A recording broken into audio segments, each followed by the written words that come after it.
Video அப்படிங்கிறது பொருந்தும். கொஞ்சம் கவனித்து சின்சியராக பாருங்கள். வணக்கம். ஜாப் லே ஆஃப் இது ரொம்ப முக்கியமான ஒரு வீடியோங்க. ஆரக்கிள் அப்படிங்கிற கம்பெனியில் 30,000 பேரை வேர்ல்டு வைடில் லே ஆஃப் பண்ணியிருக்காங்க. லே ஆஃப் பண்ணாலே என்ன ஆகுதுன்னு கேட்டிங்கன்னா மென்டல் ப்ரெஷர் ஏறுது. இதில் ஏகப்பட்ட பேர் என்னோட யூடியூப்லேயே கமெண்ட் பண்ணியிருக்காங்க. எனக்கு என்னென்னு கேட்டிங்கன்னா மாதம் பேமெண்ட்டு கட்ட முடியல, அன்னே ஏதாவது ஒரு வேலை கூட தேடி கொடுங்க அப்படிங்கிறத கமெண்ட் பண்ணியிருக்காங்க. ஸோ உங்களுக்கான மெயினான வீடியோ தான் இது. எனக்கு ஜாப் லே ஆஃப்லாம் நிறைய தடவை நடந்திருக்கு. நான் எப்படி சமாளித்தேன், நான் உண்மையில் என்னென்னு கேட்டிங்கன்னா ஓரளவுக்கு டீட்டெயிலாக சமாளிச்சிருக்கேன் ஜாப் லே ஆஃப்லாம் வரும்போது. அதை உங்ககிட்ட நான் எக்ஸ்பிளைன் பண்ண போகிறேன்.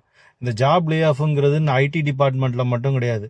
கேஷியராக ஒர்க் பண்ணுறாங்க, அப்புறம் என்னென்னு கேட்டிங்கன்னா வாட் இஸ் அட் பெட்ரோல் பங்கில் வேலை பார்க்குறாங்க, ரோட்டில் கன்ஸ்ட்ரக்ஷன் ஜாப் பார்க்குறாங்க, இன்ஜினியர் லெவலில் வேலை பார்க்குறாங்க, அக்கௌண்டண்ட்டாக இருக்காங்க. இவங்க எல்லாருக்குமே இந்த வீடியோ